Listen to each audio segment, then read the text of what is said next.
The road ahead for Central Coast agriculture is paved with uncertainty.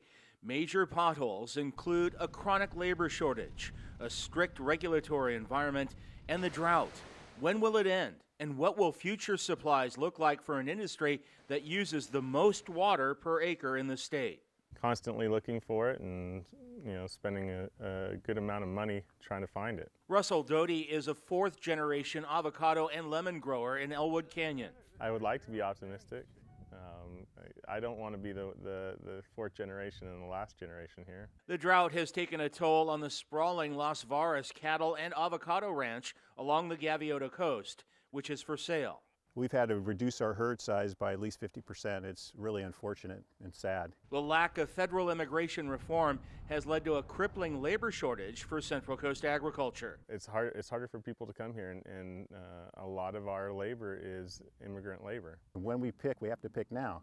Well, the whole state has to pick at the same time because that's just what we're forced to do.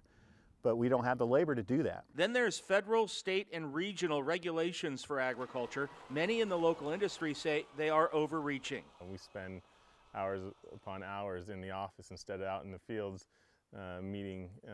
filling out paperwork instead of farming. There's so many things you have to fill out and time-wise and submit and monitor and test. It's like you have to get a compliant person just to have that happen. Those in the business of administering and enforcing these ag regulations say they are there for a good reason. And part of the reason is that we have water quality degradation in groundwater and surface water. So yes, they do seem stringent, I suppose, to growers. However, there is a reason, and the reason is it's degraded water quality. A farmer cannot be sustainable, then they're going to stop farming.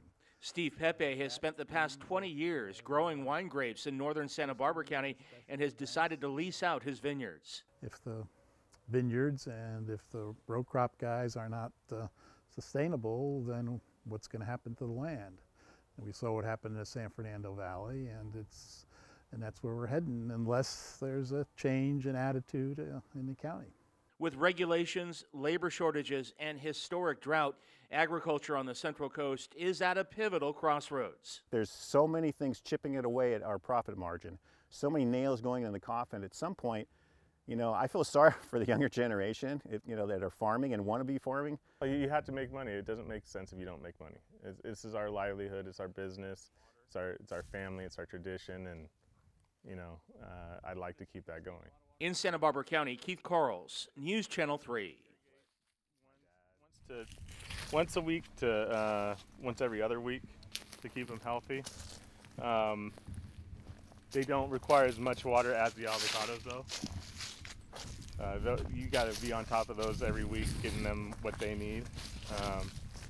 The lemons, you can